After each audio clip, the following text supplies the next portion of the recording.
Hi, this is Jody from mcpactions.com. Today I'm going to be showing you how to use the Finish It action set. This action set is designed to help you prepare your images for the web, and it will go ahead and resize them for the web, and they will fit within a 900 pixel area. And there are some resizing actions to make them smaller as well. It will also sharpen for the web and prepare your color for the web by converting to sRGB. The last thing that it will do is, if desired, you will have the option to have a brand it, round it, frame it, or build it around your image.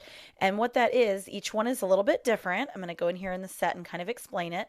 The frame it's, the first two frame it's just put a thin key line around the edge of your image. One is thicker and a little bit thicker than the other. And then the small, medium, large, and oversized images will actually add a frame around your image along with the key line inside.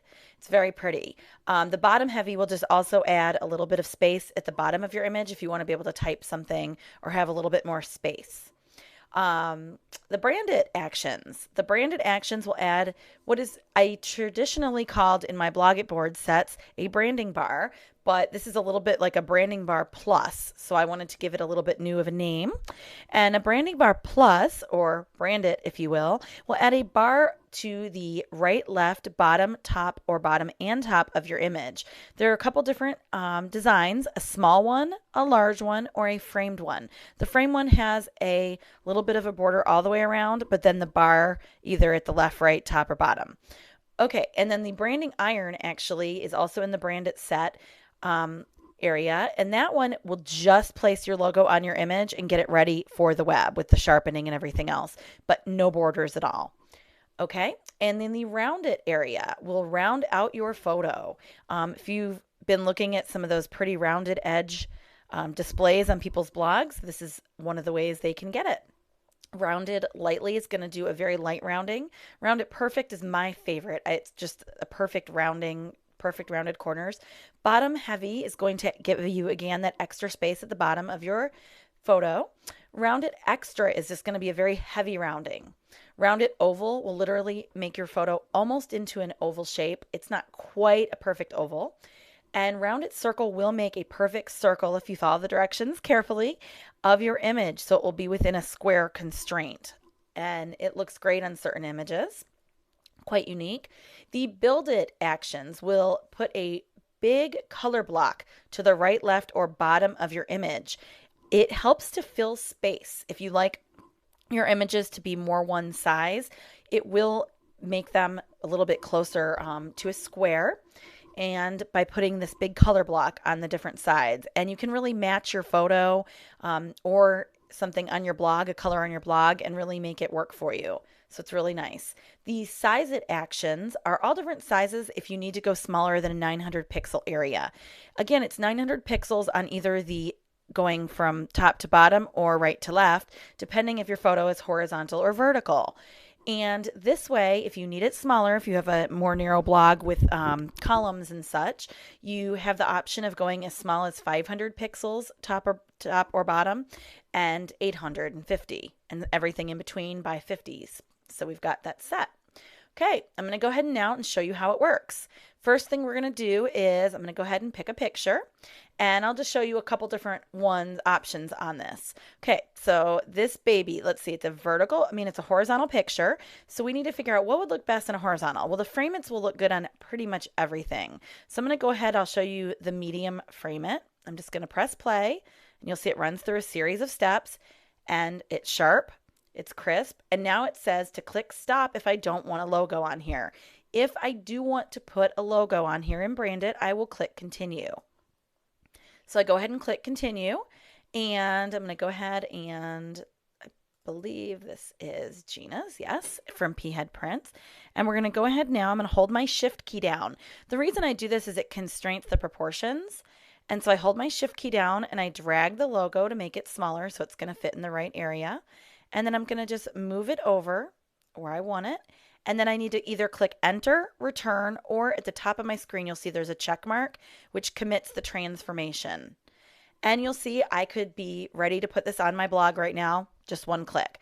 What's nice about this action set is everything's very customizable, including the color here. This is a stroke, and it's on by default in certain sets, in certain sections, and off by default in others. In the frames, it is on, and I'm going to go ahead and turn it off to show you what that would look like. But in this situation, I do like it on. So I'm going to turn it back on. All you do is click the little eyeball next to the word stroke. If you don't see anything under this, the sharpen, adjust, fill layer, if it looks like this, which it will in some situations depending how your Photoshop is set up, you'll see this little symbol. It stands for layer styles right here in the right hand corner where it says sharpen, adjust, fill. You're going to click the drop down arrow and then you will see effects and then it'll say stroke. If stroke is turned off, if it looks like this, it's one of the ones where I've decided it probably usually will look better without a stroke. And then you can turn it on and see what it would look like. To change the color of your stroke, although again, I like it white here, but if I want to change the color, we click on the word stroke, double click, and then you will see in this box, we have a few options. We can make the stroke bigger. By default, you can see it's at 2 pixels.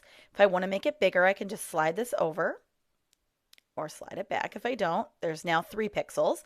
And you'll see it says color, and you can see the little white and whatever color. Sometimes it's black, sometimes it's white, depending on the action.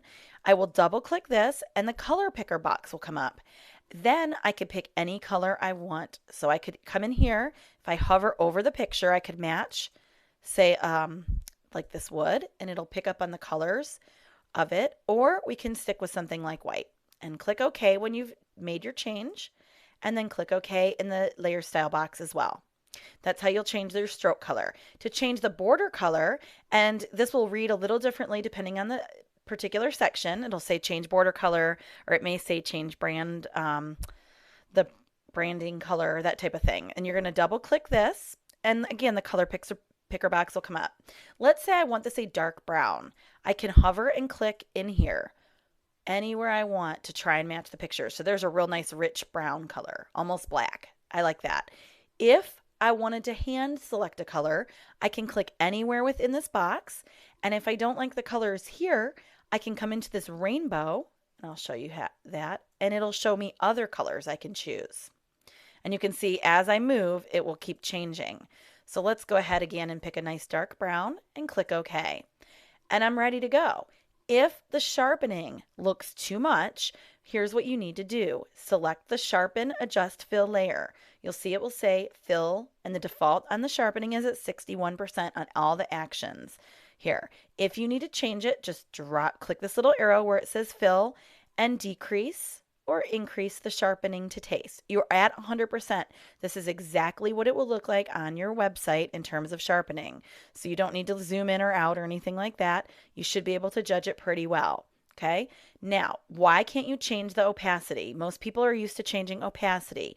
The reason is that when you adjust fill, it only affects your picture. When you adjust opacity, it will also affect any layer styles.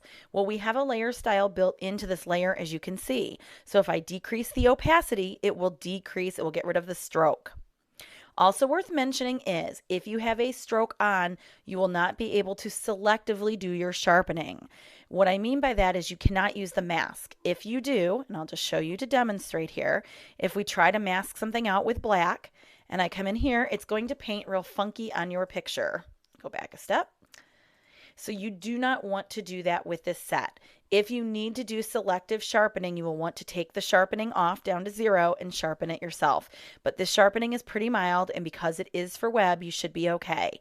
The other alternative is if you're not using a stroke, if you're turning the stroke off, then you can paint on this and it will have no effect. You'll just turn your whole effects off. Okay, and then all you'll need to do at the end is save your image. And you could do a save for web, but I typically, the way I do it is I just do save. So I come in here and I would do save as. And then when you go to save as, you're going to have a few different options. Of course, a Photoshop file, but you won't be able to share it that way. So I would recommend saving one of 2 ways for the web, either as a JPEG, and that's how most people are used to saving for the web. And then I would recommend, I still usually save between an 8 and 10 because I want the quality real good, but it will make a bigger file. Or And this is something for all my transparent ones, which I'll show you in a few minutes, you may want to save as a PNG. That way you can preserve transparency if you have some. With this particular one, I'm going to click cancel here. I don't have transparency because we have a brown border, but I'm going to show you in a moment how we could have transparency. So let me go ahead and I'm going to show you a few more. This one right here, this image is a bride, and I don't know that I want a border around this one. Let's say I want to go to the Brand It set and just use the branding iron. So I click play and it will quickly sharpen, resize, all of that. And you'll see now it says to click continue if I want to put the logo in. So I come in here and I'm going to go to the logo that belongs with this photo, Heather Armstrong Photography. And you'll see it comes in here and it's popping in really big. So I'm going to hold my shift key down so I maintain proportions. I hold it down the whole time. Do not let go until after you have resized, or else your image, your logo that you're putting in will distort. So I come down here and decide what size I want to make it. And then again, I click the check mark. Then I will, if it's giving me this little circle with a line through it, you're going to come into the top left corner. This is your move tool. Select your move tool and you can move it wherever you want in the image. Another thing you can do with the logo is you can change the opacity. And you could do this with opacity or fill, it doesn't matter. Same result because there's no layer styles. So you could come in here and make it as transparent or opaque as you desire. So there's like 78%. And it's kind of neat because I can see some of the texture behind it. If I want it purely solid, I'll go back up to 100. This is ready for web. Again, I can save this as a JPEG. There's no transparency and I'll be good to go. Next photo. Okay, I'm going to show you a real fun one now. We're going to go ahead. We're going to go all the way down to the Build It actions. And let's go ahead and let's add a Build It on the left. So I want to put a Build It block on the left. And for this one, let's go ahead and pick the regular Build It block, which is going to make it rectangular in shape. And I press play. And again, it does its work real quick. And it's going to pull up a box that asks you to choose your color. Click continue. And then when this, where it says color picker layer, don't touch the words, just click continue again. And now your color picker will come up and you'll see what color it's going to be right here. However, you're welcome to move the box over and sample on your image until you're happy. Real bright colors, in my opinion, often will take away from the image. So I'm going to come up in here in her outfit and try to pick a slightly deep purple. And I click OK. And then again, you guessed it, the option to add your logo will come in. Let's say we don't want to add our logo. All we need to do is click the word stop. And then we're done.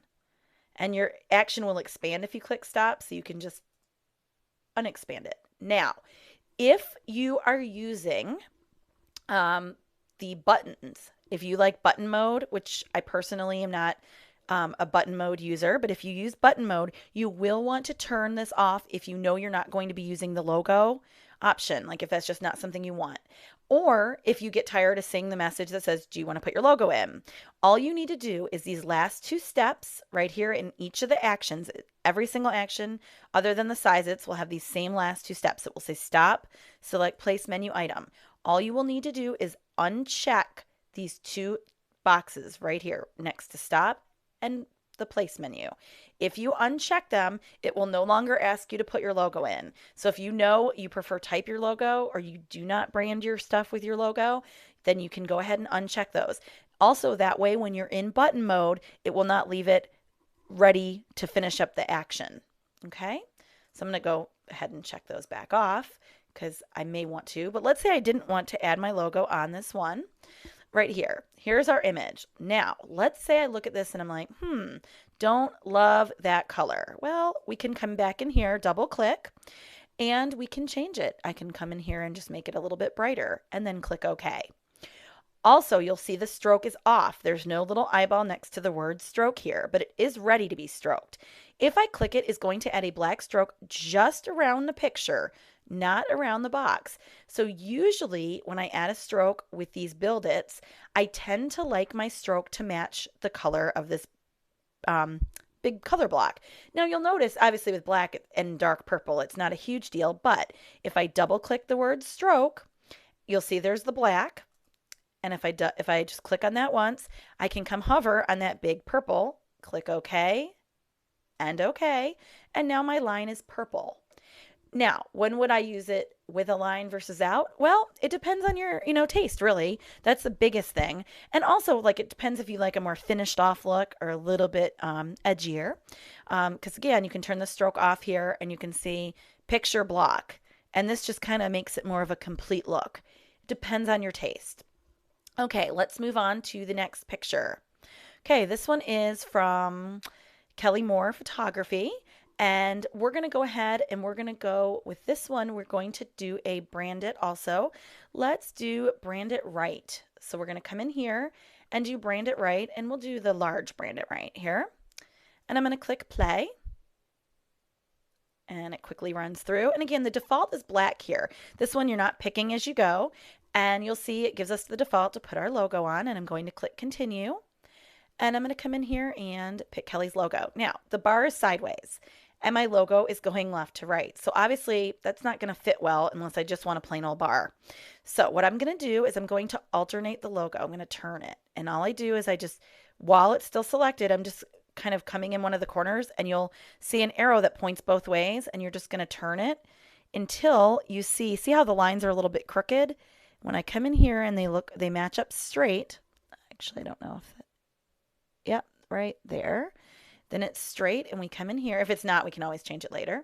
I'm going to come in here and I'm going to want this a little bit bigger too. So I'm going to hold my shift key at this point and I'm going to scroll down and then click the check mark. And you'll see now we've got Kelly Moore Photography on here. Let's say we want this to be blue. Then I would come in here where it's black right now and double click. And I could select like a blue from the sky. Oop, that's not such a good blue. A darker blue possibly. And again, I can also, I may have wanted to pick a lighter color logo for Kelly Moore Photography, in which case I could always go back and add it later. Or I could have just selected it when I was in there. And you can see now we can come in here and we can also pick any color we want, like if we just want to play. But a lot of times sampling is a really nice way to get a color that will match your photo really nice. So there's how we would do it. Again, the stroke option is off for these, but we could turn it on. Barely can see it here. Actually, you can see it kind of in between the two. And if you wanted it to match, again, you would just go in and double click. I'm not going to show you that again right now though. Okay, we're going to move on. This is also from Kelly Moore Photography, and I'm just going to quickly show you here how to add the bar to the bottom. I'm not going to put a logo in this time for speed's sake. Let's go ahead and use the framed this time. So brand it bottom framed. I click play, and it runs through these steps, and here's our logo. Looks nice and black, but let's go ahead and let's say we wish that we could have it match those fun pink balloons. Okay, all we would do here is come to the change branding bar color and double click. And then I'm going to come in here and I'm going to select a pink that I like. And we could go darker. That's almost a red. We can go lighter, depending what we want, and click OK. You can always keep changing it by double clicking and coming back into that dialog box, but let's check it out. And that looks kind of fun. And then if we'd put a logo down here or even like text, you can come in here with the letter T, and let me make the text white here, and we could write like carnival or anything fun. Then select your text. You can of course come in here and change the size and change the font, anything else that you want. So just to be kind of silly. If you want to label your pictures with any words or anything like that, fun. This is another spot where you can do it. Okay, let's go ahead and see what we've got next. Okay, this one is wonderful. This is from Elma, and I just love this picture. I want it like for my house or something. It's just beautiful. And let's go ahead, and for this one, I'm going to show you a couple different options really quick. First of all, let me show you what the thick key line looks like, the thick line one. And again, it's just a very simple stroke around your picture. And you will see when it says stroke, obviously if you turn it off, you have nothing. But you can always adjust size of the stroke by double clicking and just changing the size bigger or smaller. And you can also change the color again by clicking on the color box. Okay, so that's one option. I'm going to go back in our history here. And I'm going to pick a different option this time. Let's go ahead and let's try, we'll do the frame it oversized. And when we're done playing frame it oversized, again, actually let's go ahead and pop her logo in here too. And here's her logo. I'm I'm going to come in here and make it a little bit smaller. And right now, because it's white, we have to decide where we're going to place it, of course, so it will show up nicely. And we could come here and put it in the corner, maybe make it a little smaller. And again, you may want to choose on my sample, for example, I had a logo that matched the color of the blind area. So you can certainly match your logo to the colors. Or let's say you put your logo on there and you're not loving it, you can always turn it off. Now, this one you'll see that the stroke you can't really see because the stroke is white and the background's pretty white. So we can go ahead and play with this. Let's say we want to make this a light and airy picture. I double click on change border color. I'm going to come in here and sample on some of the lines until I find a real nice color that I like. And I'm going to click OK. I can now see a slight key line, but let's say I want it to match the photo better. I'd come in here, you'll see there's my white border. And let's say I either want a darker version of this, I can click on the background color and then come in here and just go straight down to grab a darker color. So that would be one option. Or if I want like a pure black, I can come in here where it says RGB and I could just type in 000, which is pure black. And pure white, by the way, is 255, 255, 255 if you ever want a pure white. And I click OK. And when I click OK, you'll see there we're done.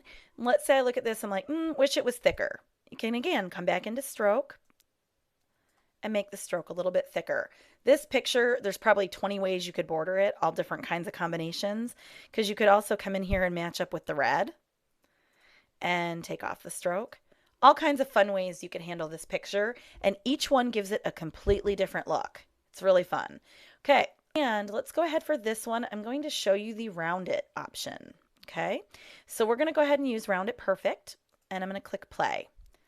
And you will see by default, it comes in with a white border. Now, if you are saving any of the round it options, we are going to want to go ahead and you can have a couple options. If you want the border to, for example, I'm going to show you here, be black. Obviously right now, until we change the stroke color, it's going to look like the whole picture turned black. But if I come in here and change the stroke color to white, you'll see it gives it kind of a neat look. I think my sample on my samples looks like this actually on my website. So this is one option. Another option is to turn the border color off altogether. And you could actually even turn the stroke off. And now you've got a rounded edge picture. If you keep a background color of white in there and your blog or website is not pure white, it will show up white against it. So it will not work right. So my best advice to you, if you have this situation, that's when you would use the PNG option. So you would come in here and go save as, and you would drop down and click PNG. When you click PNG and go to save, you're going to get an option for none or interlace. Just choose none and click OK. Once you click OK, you will have a transparent image.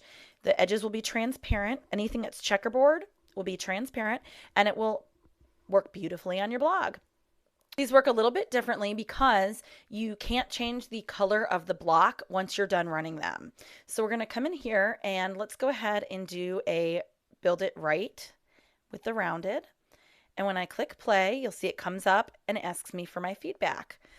So I click continue, I click OK, and then here's the color. So I want to match something on the bike, probably more of a red.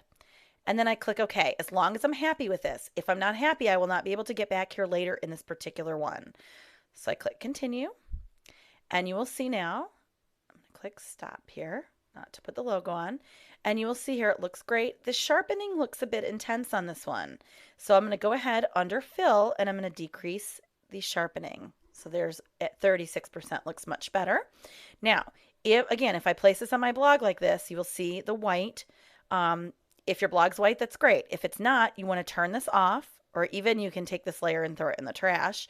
And then go ahead and make sure to save it as a PNG file. Okay, one last thing. I'm sorry, I know I said I was done before. With this picture, we're going to come back to our original. I want to show you the rounded circle, because it works a little bit differently than everything else also. The rounded circle makes a pure circle, but the first thing it's going to tell you is you need to click stop. So it's not very helpful, right? You need to use your marquee tool, and you need to make sure your feather is at 0. So we're going to come in here and pick our marquee tool, the square marquee. It seems illogical for a circle that we'd want a square, but we do. You want to make sure you select a big area. If you select too small an area, your picture will be pixelated because you still need 900 pixels worth of good material for this action to work. We hold down our shift key while we drag. So again, make sure feather up here is set to 0 and that you hold your shift key down so you maintain the proportions for a perfect square. If you do not, this action will not work properly. Once you are done doing this, you are going to click the play button. And once you click play, it's going to run through its steps and it's going to make a perfect circle for you. Again, there's the option, of course, to add your logo, which there is with all these actions. And I'm going to go ahead and turn the stroke off here, and I'm going to turn the border color off. And there's our circle to place on our blog or website. Now, if I wanted to have this on, we could come in here, double click, and we could pick a nice background color that would match our image. So there's green, yellow, something like that. And again, we have the option to add a stroke as well of any color we want. So that's how the circle action works, the round it circle. So I wanted to show you that also. And thank you so much for watching this video. Hope you're not sick of my last. And I will talk to you soon. Again, this is Jody from mcpactions.com.